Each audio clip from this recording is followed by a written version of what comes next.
Hey everybody, it's Jason with Lexington Antiques here in Lexington, South Carolina. I'm going to do a quick video. I'm actually about to leave for a trip to Germany and France with my wife. We're going to go to Normandy and Dachau and possibly the Eagle's Nest in Germany. Um, but I wanted to do a video because I just picked up something, I think yesterday or 2 days ago. Um, a guy who owns a local antique shop who I actually have a booth in. He really nice couple that own it. He'll call me up when he finds military stuff or somebody brings military stuff into the shop because he knows I'll give him a fair price for it, even if I'm going to resell it.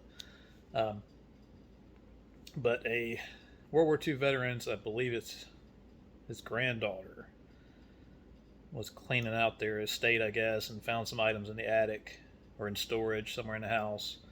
Not sure the veteran's name. I'm trying to see if I can get that, maybe can associate it with permission with the items, but found some amazing pieces, and they weren't even sure, I guess, what they were or anything like that. But sold a bunch of stuff, not just military stuff, just everything they found they thought would be antique or anything like that.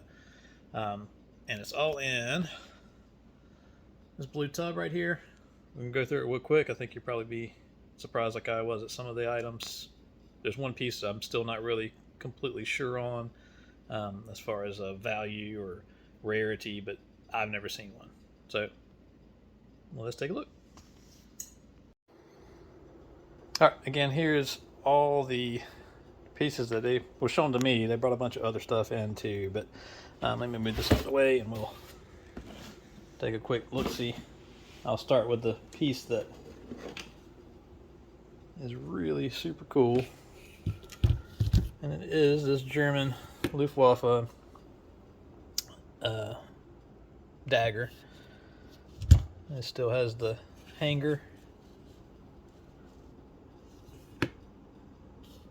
It's a really great piece. I've shown it to another friend of mine who's actually a more experienced collector than me, and he feels that it's most likely authentic.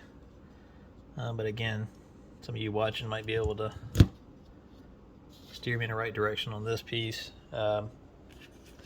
And this was the only German piece. Everything else was Japanese or U.S.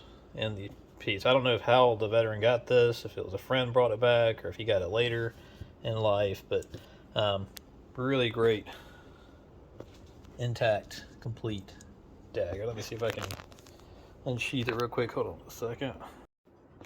All right, there we go. Again, anybody out there that can tell me anything else about it as far as if it's authentic, or I know they make a lot of reproductions.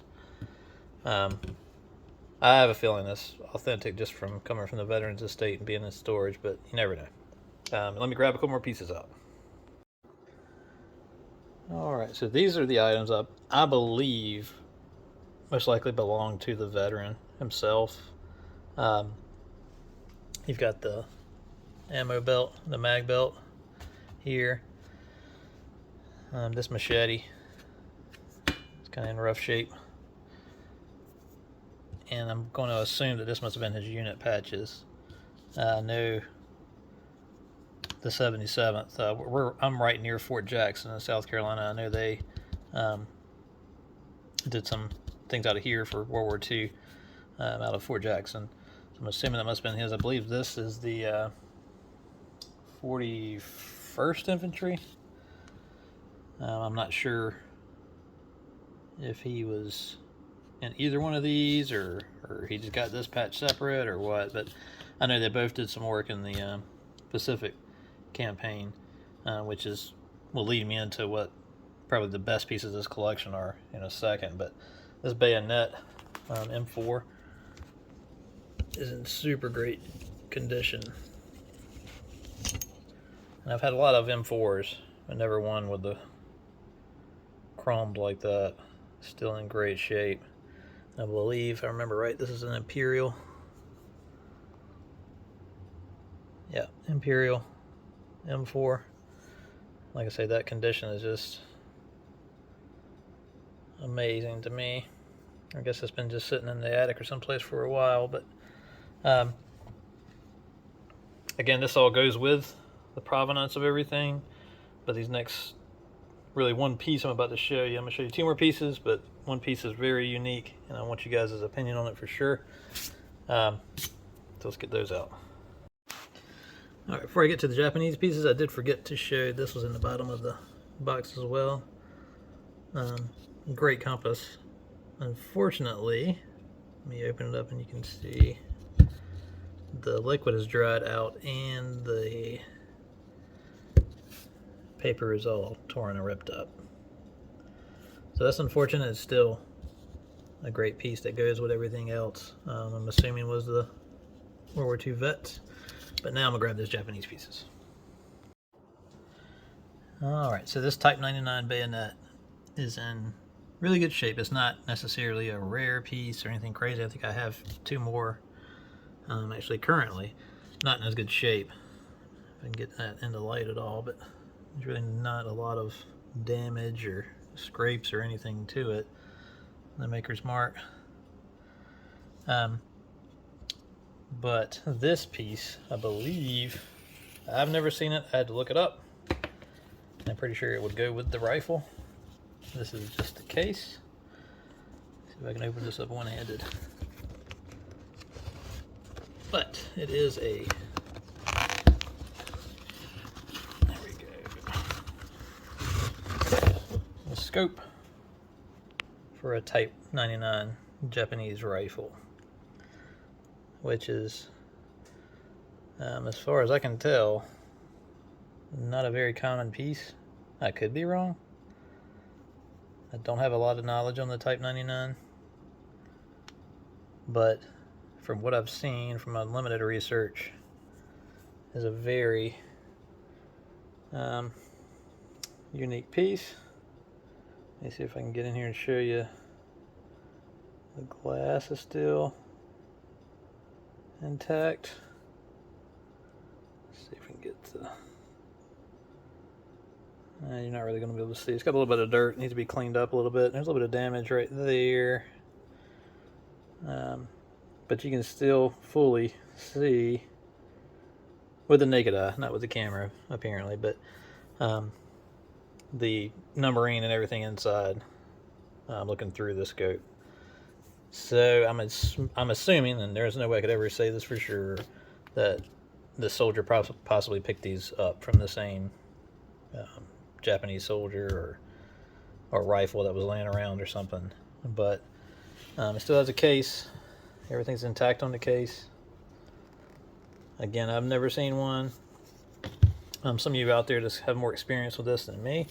Might be able to school me a little bit on it. But my plans are, like I say, to try to get the veteran's name, to keep everything together, and see if they'll let me just keep the name attached to it. Maybe get some service records from him, see exactly he served and when he served and everything like that. But I'll keep you updated on that. Like I say, I was really shocked when he pulled that out the box there when I was looking at it. And I paid up for it, like I told him. If it's a rare piece or something I've never seen, I'll usually pay up for it. And that also is a good tip for anybody who's getting into collecting and wants to know how you can do it without having to hunt every day. Like, all of us are busy, you have things going on. I've got 6 children myself, so I stay pretty busy with that. But once you get your name out there, people know that you're looking for this stuff. You might have to pay up a little bit for the first few times just to kind of get everybody to know that you're not going to nickel and dime them. Some people don't have no idea what the value is, and if they feel treated fairly, they look back and say, you know what, like, maybe I can find some more stuff, and let me call this guy back because he treated me right. So I always treat people right with it. Even when they shoot me a low ball number, if I know it's a low ball, I'll still add on some to it, just to make myself feel comfortable and make them feel comfortable with calling me back if they run across anything else or have a friend that runs across anything. But anyway, stay tuned, because when I get back from a trip, I'll be doing a video from the beaches of Normandy, from my experiences there. I'm really looking forward to it.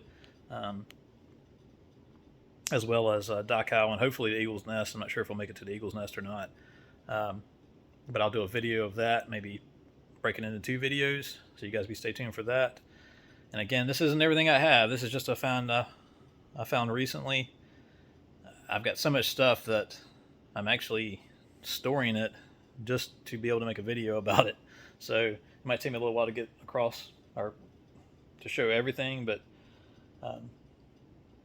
subscribe to the channel, save it, check me out on Facebook. Put in the comments what you think some of this stuff is, if you like it, if you have any clue of value, especially of the scope, the rifle scope. I would appreciate it. I'm not offended if somebody says or calls me out and says something was, I misspoke about something. So please feel free. It's all a learning experience, and I love learning about it. And the more information I get from you guys, then the better off I am. If there's anything I can help you with, reach out again to me through email, Facebook message, or just comment here. I try to respond to all the comments here.